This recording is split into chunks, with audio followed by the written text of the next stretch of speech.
La haula wa la quwwata illa billah. Di antara pelajaran yang pernah disampaikan oleh Nabi yang diajarkan kepada Mu'adz bin Jabal, ya Mu'adz, atau kama qala Rasulullah SAW, wahai Mu'adz, wa'allimuka du'aan, aku akan ajarkan kepadamu satu doa. Ya, dan jelas kalimatnya, bisa mengentaskan kesulitanmu, utang-utangmu, dain kalimatnya itu, walaupun itu sebesar Jabal Uhud, gunung Uhud. Masya Allah. Ya, Mu'adz, maukah aku ajarkan satu doa yang kalau engkau baca itu, engkau punya utang, terjebak dalam satu kondisi, ya, walaupun sebesar gunung Uhud, Allah akan melapangkannya. Ya, teman-teman yang pernah umrah, pernah haji, tahulah seperti apa gunung Uhud itu. Ya, panjangnya luar biasa dan seterusnya. Itu ilustrasi. Ya, bukan berarti harus segunung Uhud begitu gambarannya, sebanyak apapun. Kalau benar-benar kita terkoneksi dengan Allah, bukankah Allah Maha Kaya, Maha segalanya, yang mudah mengangkat, mudah menurunkan, mudah memberi, mudah juga menghilangkan sesuatu, mengangkat yang baik, memberi yang baik, menghilangkan yang buruk, gitu kan? Dan seterusnya. Maka Mu'adz tentu mengiyakan, dan Nabi kemudian SAW memberikan petunjuk doanya, gitu kan? Maka beliau memulai dengan Allahumma, gitu kan? Kalau kita baca ayatnya kan kulillahumma, ya. Nah, kita bisa bacakan langsung potong dari kata Allahumma, ya, berdasarkan pengajaran dari Nabi SAW kepada Mu'adz bin Jabal. Itu bisa dicek di hadisnya. Allahumma malikal mulki. Coba buka mushafnya, ya, buka mushafnya. Teman-teman buka mushaf ini, mushaf masing-masing di rumah, cari Quran surah ketiga, Al-Imran ayat 26. Kan kata kulnya di situ, kalau kita baca Quran harus dibaca semuanya, kulillahumma. Tapi kul itu kan katakan, ya, perintah Allah kepada Rasulullah. Nah, kita bisa dalam konteks berdoa, kita bisa langsung bacakan dari Allahumma-nya. Allahumma malikal mulki. Saya ulang, ya. Allahumma malikal mulki tu'til mulka man tasha' wa tanzi'ul mulka mimman tasha' wa tu'izzu man tasha' wa tudhillu man tasha' biyadikal khair innaka ala kulli syai'in qadir. Jadi dimulainya dari Allahumma-nya sampai ke ujung ayatnya. Sudah? Dah, ya. Kemudian teruskan Rahman ad-dunya, Rahman ad-dunya. Saya tulis, ya, teman-teman, dia bisa screenshot, ya. Rahman ad-dunya wal akhirah, Rahman ad-dunya wal akhirah wa rahimahuma, wa rahimahuma. Teruskan. Jadi begitu selesai yang Ali Imran 26-nya, ya, kita baca dari Allahumma, ya. Allahumma malikal mulki tu'til mulka man tasha' wa tanzi'ul mulka mimman tasha' wa tu'izzu man tasha' wa tudhillu man tasha' biyadikal khair innaka ala kulli syai'in qadir. Rahmanad dunya wal akhirah wa rahimahuma. Jelas, ya? Tu'ti hima, tu'ti hima, kan? Man tasha',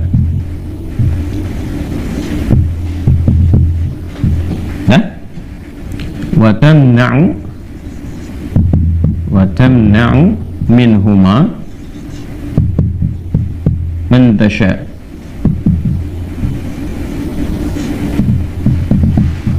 Ya, sudah.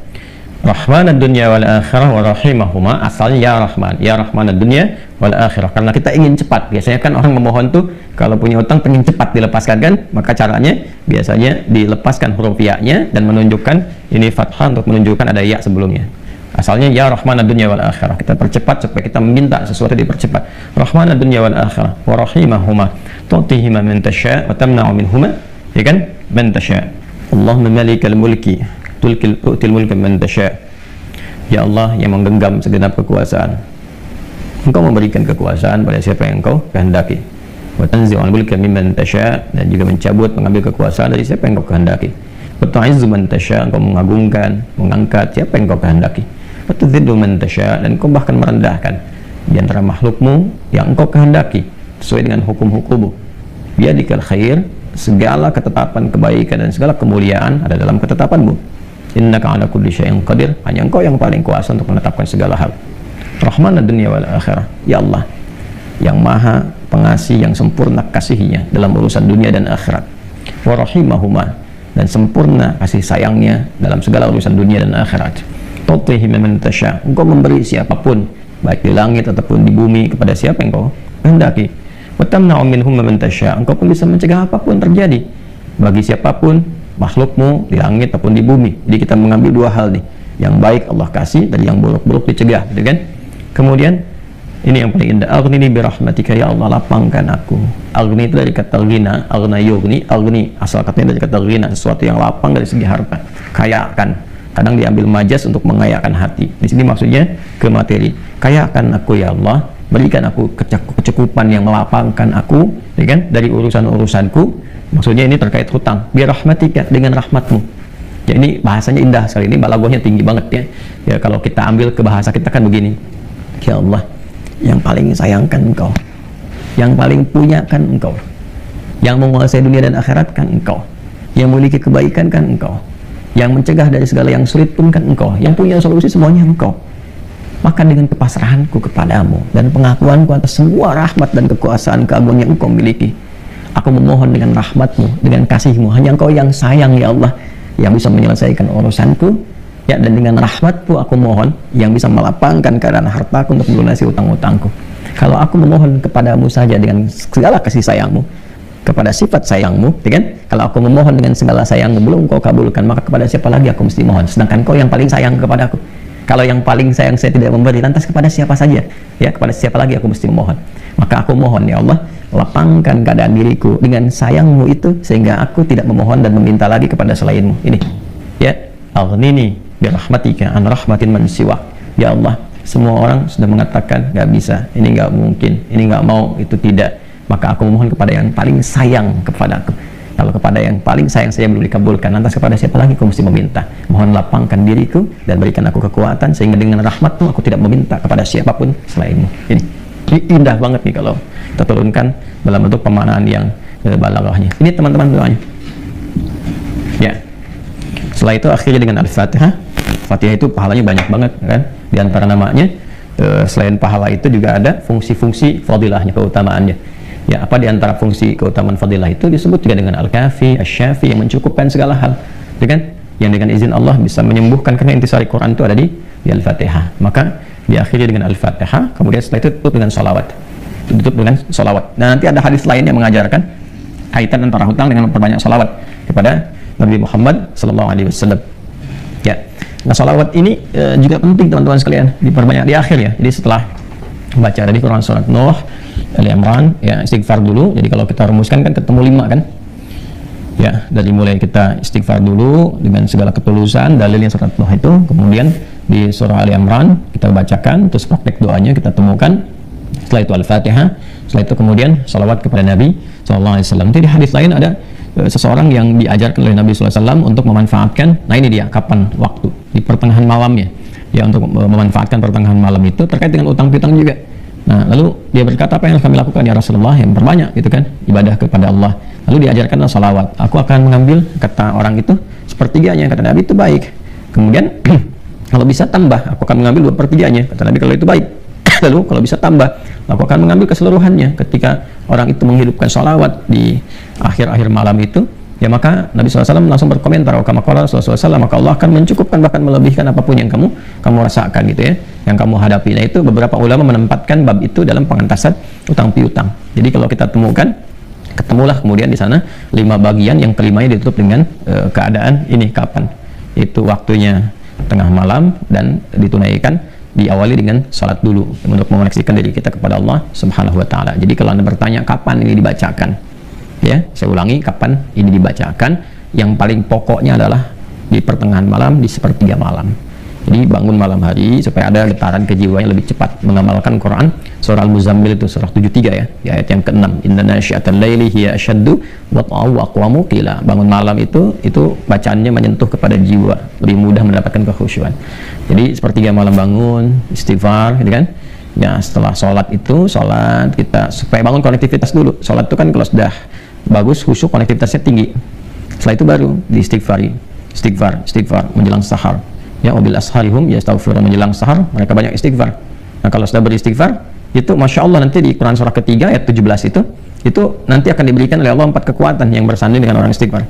As-sabirina was-sadiqina wal-qanitina wal-munfiqina wal-mustaghfirina bil ashar. Punya kekuatan untuk sabar, punya kekuatan untuk membenarkan ajaran Quran dan mengamalkannya. Kemudian apa lagi?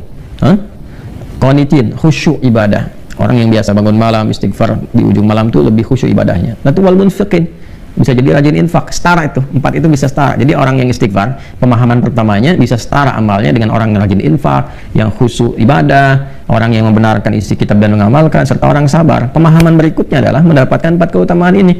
Bisa rajin infak. Bagaimana bisa infak kalau nggak ada yang diinfaki? Ya, makanya itu satu-satunya juga yang menguatkan kembali bahwa ketika bisa istighfar dipraktekkan di ujung malam, wabil ashari hum yastaghfirun. Kapan istighfarnya? Setelah tahajud. Dari mana taunya? Quran surah 51 dari ayat ke-15 sampai ke-18. Innal muttaqina fi jannati wa 'uyun akhidina ma atahum rabbuhum innahum kanu qabla dzalika muhsinin. Ayat 17-nya kanu qalila minal laili ma yahja'un. Kan mereka itu orang-orang yang sedikit tidurnya, maksudnya menghidupkan malam, rajin tahajud. Setelah itu apa? Wabil asharihum yastaghfirun. Menjelang waktu sahar, sepertiga malam ke waktu sahar, ya dekat-dekat ke fajar dia banyak istighfar. Nah, saat istighfar itulah dia dapatkan sampai hatinya khusyuk, baru bacakan ini. Ya Allahumma malikal mulki tu'til mulka man tasha' wa tanzi'ul mulka mimman tasha' wa tu'izzu man tasha' wa tudhillu man tasha' bi yadikal khair innaka 'ala kulli syai'in qadir. Rahmanad dunya wal akhirah. Itu teruskan ke sana. Wa rahimahuma tatihum man tasha' wa tamna'u minhum man tasha'. Kemudian teruskan langsung ke bawah. Aghnini bi rahmatika an rahmati man siwak. Minta kepada Allah. Ya, setelah itu boleh sertakan kemudian bahasa-bahasa kita minta. Terus baca Al-Fatihah, tutup dengan salawat kepada Rasulullah sallallahu alaihi wasallam. Ya, itu dibiasakan. Nah, sampai mendapatkan kekuatan, tapi bukan berarti tidak berikhtiar. Setelah itu ikhtiar, tetap berikhtiar. Ya, bagaimana cara berikhtiarnya? Ya, itu bisa kita bekerja dengan baik. Kalau nggak ada modal sama sekali, misalnya kita berikhtiar dulu dengan amal kebaikan, datang ke masjid, berusaha rapi-rapi, gitu kan? Kemudian kita lihat ke DKM-nya, misalnya mengajukan dulu permintaan, nggak usah banyak-banyak pinjamnya, pinjamlah misalnya 100.000, 200.000 atau 500.000. Kemudian setelah itu cari peluang-peluang, misalnya di majelis-majelis ilmu kan banyak orang belajar itu. Ya, belilah modal tertentu, beli makanan atau minuman, terus kontak ke DKM-nya, sampaikan, ya, supaya nanti ada sinergi antara jemaah dengan yang dagang. Bicara dengan baik-baik, sehingga nanti diumumkan. Ustadznya juga menyampaikan, berikan kelapangan kepada teman-teman yang sedang, misalnya, mencari rezeki berjualan, dapat dari situ, tambahkan lagi, berdoa. Bisa jadi tiba-tiba Allah berkehendak menggerakkan orang-orang tertentu yang baik, dan sebagainya. Ya kan? Jadi bukan datang ke Ustadz untuk melunasi utangnya. Saya lihat beberapa teman-teman tuh kalau minta saya terjemah riba gini, gimana solusinya, mau minjam, mau minta dilunasin. Teman-teman saya itu udah tugasnya ngajar. Kalau antum tanya doa saya jawab, tapi ya, kalau urusan dunia carilah gitu kan, terkait dengan dunianya. Bisa antum ke Basnas, bisa ke bagian DKM masjid, bisa ke teman-teman pengusaha yang muslim yang baik-baik. Kalau saya kan ngajar gitu. Ya, kalau ada alhamdulillah, kalau ada itu kan ya, kalau yang sifatnya terkait dengan bimbingan itu lebih utama.